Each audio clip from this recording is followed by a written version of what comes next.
So welcome everyone. You are joining us for a Zoom meeting during these days of the pandemic. We are all meeting together as a Quantum Techniques team and kind of sharing what we've experienced in our own lives and the lives with our clients in helping you live the best life possible. So I'm Jody King-Colgrove with Quantum Techniques, and we have the founder of Steve Daniel here, and we also have JJ, which is one of our practitioners. So we all wanted to kind of have you be able to meet us in person in some way, kind of virtually, and to be able to kind of know what our perspective is on certain issues that we deal with our clients. And so what we wanted to talk about today was doing anxiety. And we've all experienced anxiety in our own way. And so we wanted to give you some wonderful tools how you can help in healing with your anxiety or people that you know's anxiety, because we just found it to be so helpful in order to feel so grounded in this life. And we want to give you that same perspective or that same grounding, however we know how. So each of us have a different perspective sometimes of how that has helped us, and we want to share that with you. So thank you for listening today. So first, when we talk about anxiety, we want to talk about the physical aspect of anxiety. And what we've found with Quantum Techniques is that a lot of times they can be food related.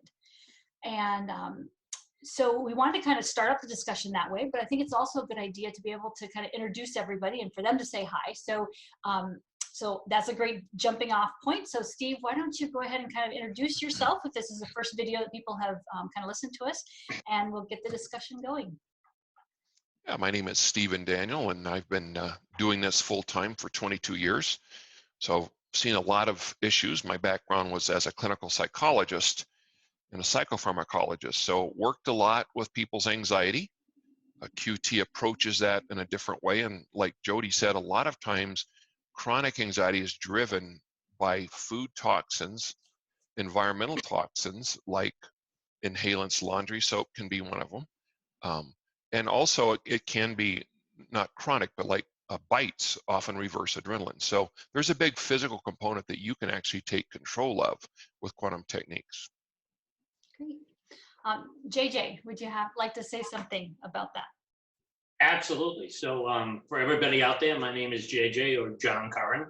I spent 36 years in the Coast Guard, was introduced to Quantum Techniques about 8 years ago from my wife, and I just never looked back. It's been an amazing transformation for me. I know it can help pretty much anybody. And I guess let's just go on with the anxiety part, because I think that's a huge part of everything going on right now. Well, JJ, why don't you go ahead and start us off on kind of what you've kind of experienced with the clients you've worked with. And so lately it's been more non-physical issues that have come into play. As Steve and you both noted, though, there have been in the past, I've had clients that have been more physical-based issues, like an allergy to a certain food or something they have too much of that they didn't realize.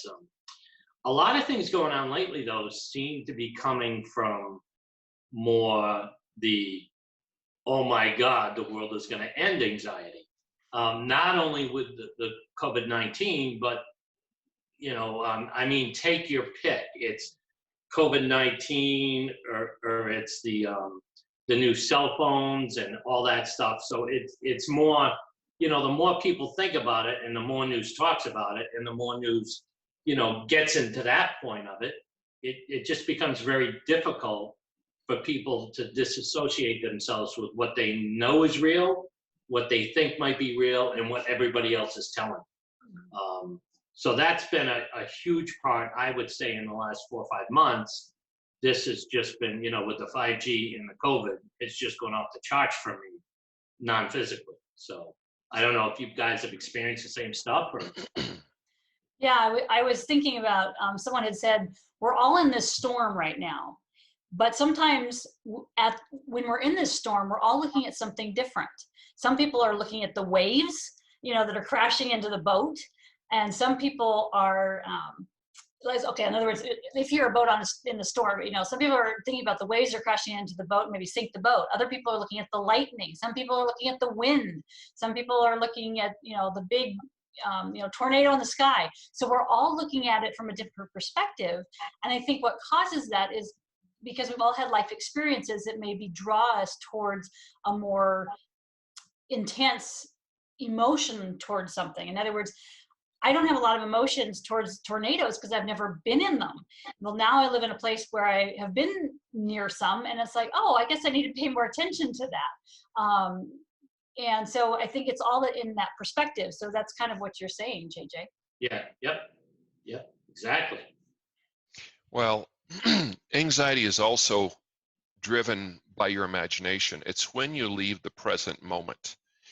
And if you think about this, even people that have gone through terrible things, when you go back and interview them, in that moment, they might have had some fear, but they didn't have anxiety. Anxiety is when I think about the future and my imagination takes over.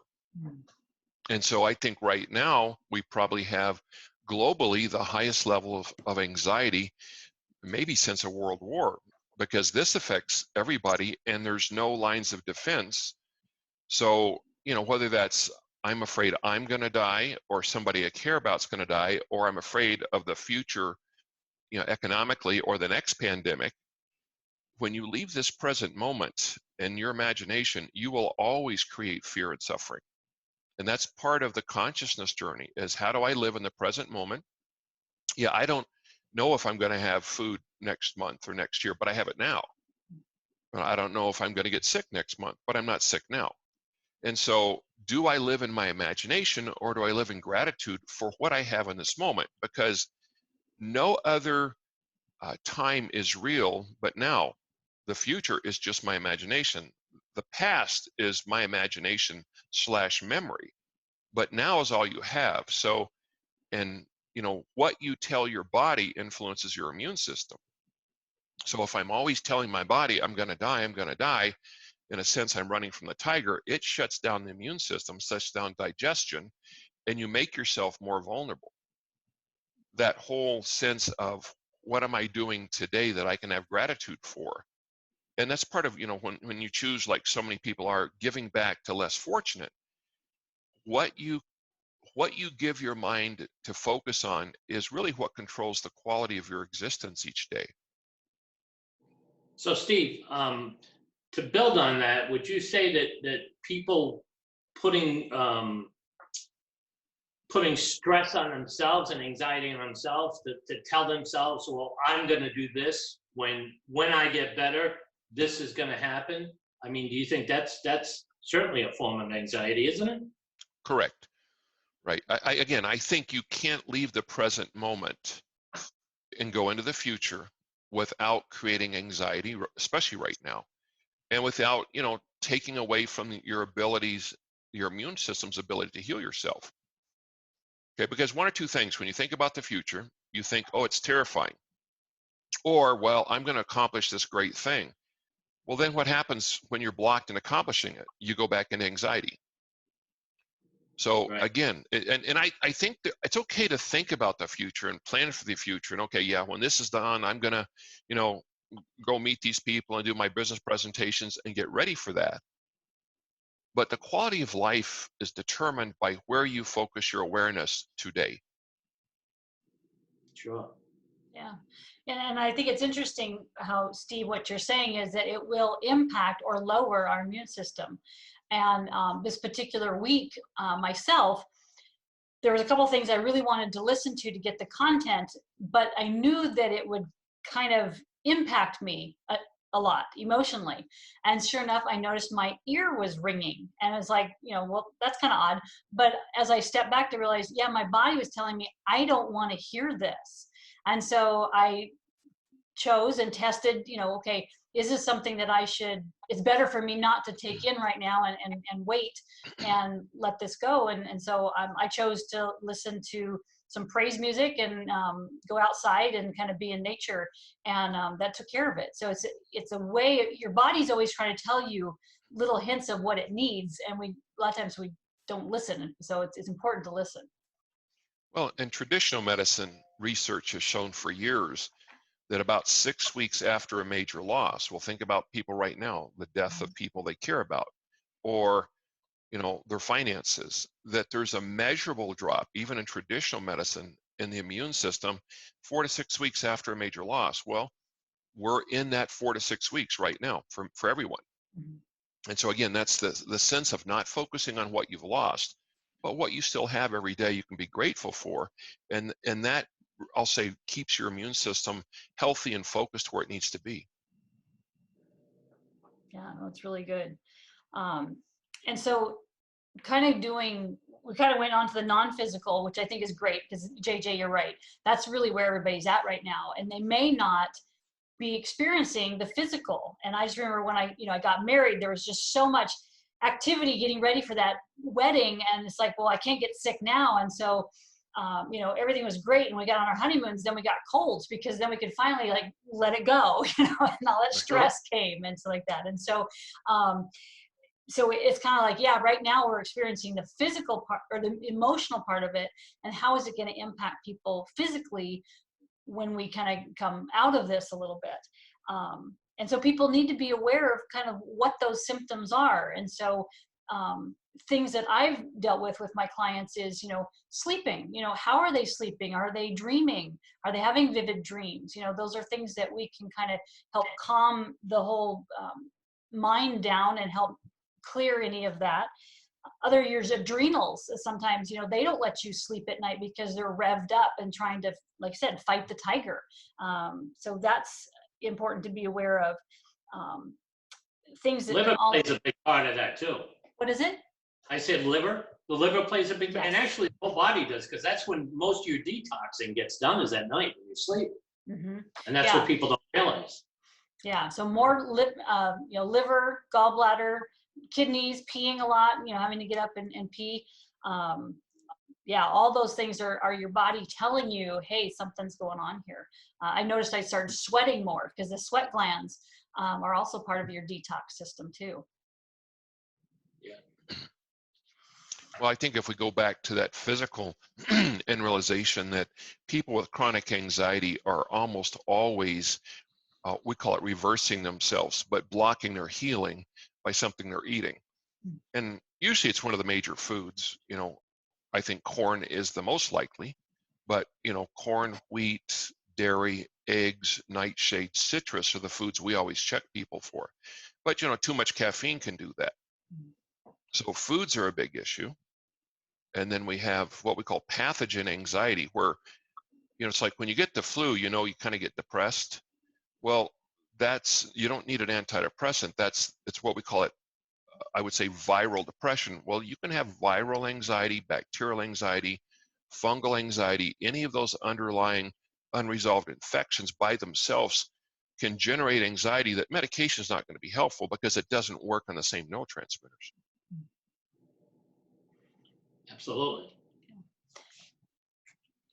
I wrote down here also, bites can sometimes create anxiety because it gets your adrenaline going. And so you may think, oh, it's my adrenals that are keeping me awake and things like that, but it may be also bites that are impacting the body to be able to detox.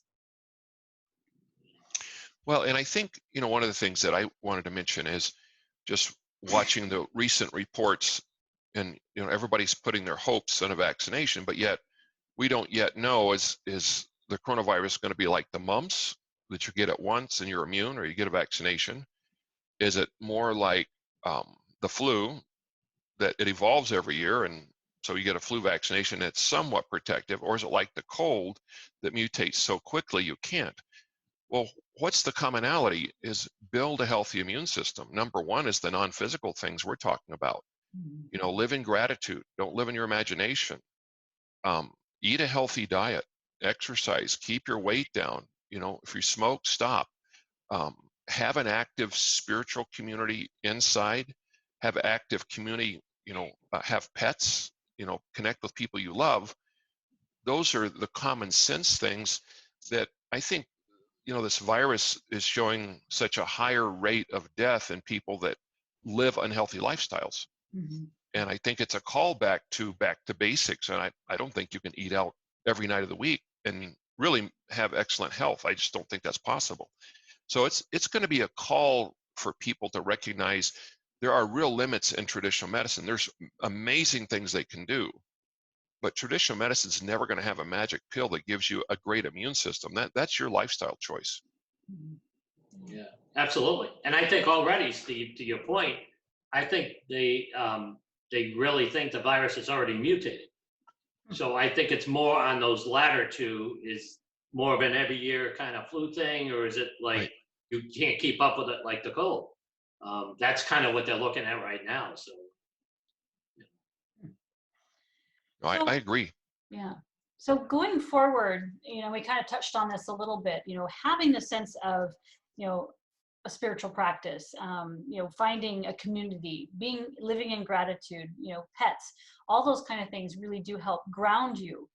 But I think the thing that I've been impressed with quantum techniques the most is that most of our clients, and the reason that they are having some illness issues, is because they feel like the world is not safe. And I too have struggled with this because, like I said, sometimes, we're not perfect and we look out at the future and go, ooh, that's kind of scary. But I've learned through tools that I have to dial that back and say, no, I need to be more centered and live in the now. And so that is a practice, that is a spiritual practice, to be able to constantly do that. So how do we help people to feel like the world is safe moving forward? Why don't you go with that, JJ? So I think more importantly, it's more, you have to identify what the problem or what the issue is that kind of brought all this stuff together. So whether you got in a car accident when you were 16 or something happened when you were a child, or because more often than not, when you keep getting reversed, as we call it, there's some kind of underlying trauma that actually sticks to all this anxiety that's happening today. So I think more when you start to look at that and you start to find those kind of things, it's a lot easier to clear in the future. I'm not going to say you can clear the future, because that's not how it works. But it works to let your body live in the now. Part of your body always wants to, that's what memories are, right? Sometimes memories are more vivid for some people than they are others. So for instance, Jody, you may think of a memory and oh, I used to love driving in this convertible when I was 17. And to me, that might be different because I got in a really bad car accident, which I didn't. But, if I got in a really bad car accident in a convertible, I wouldn't look at that, just that simple thing in the same light. So once you find some of those underlying things, it's a lot easier to clear what's going on. I remember looking at Vietnam vets that I'd done a lot of work with, and you have two soldiers that go through the same experience. One develops PTSD, one doesn't. What's the difference? It's their early childhood history of trauma, like the Senator John McCain that passed away. Look at what he went through. 8 years imprisonment, brutality. Came out very functional, maintained a relationship, maintained a career. Whatever PTSD he had was pretty minimal. Other people come out much less trauma, and they never work again a day in their life. They never have a successful relationship. And that's what JJ's saying, is that when trauma feels stick, think about this. It's really your belief system. So if I had that mythical creature called a safe, intact family, and I didn't have lots of trauma, so I grew up knowing, in a sense, my parents or the universe are going to protect me, take care of me, things work out for me, I'm protected, then it's pretty easy to generalize that to God, the universe, the divine. And yeah, I don't have the answers right now, but look, I'm going to survive the coronavirus. It's going to turn out okay. Well, if you were brutalized as a child, your house was broken into, you had a house fire, you lost everything, you don't have that same background belief that the world's going to be good for me, it's going to take care of me. And that's what JJ's talking about, is you might need to, and QT does a great job of that. What are those beliefs? What's that tied to? So that we can clear that. We can clear past traumas very effectively. In fact, I think Jody's going to give a trauma code at the end that you can use for your current anxiety over the coronavirus, but also other incidents that bring up that same sense of fear and powerlessness. Yeah, Right. that's really good. Yeah. Well, we want to kind of keep this short and help people through just a kind of a discussion of anxiety. And so what I'll do is go ahead and give a trauma code that you can read to help reduce your anxiety. And so that will help. Is there anything else that you wanted to say before I gave that code today? No, just live in the present in gratitude and know that this too will pass. I agree. Yeah. Good way to leave it, Stephen. All right, so let me go ahead and read the trauma code. So it's EB, IF, LF, SH, EB, E, MF, SH, IF, OE, AC. Now, I didn't do the points on that, and you can certainly email us and we can send you that code.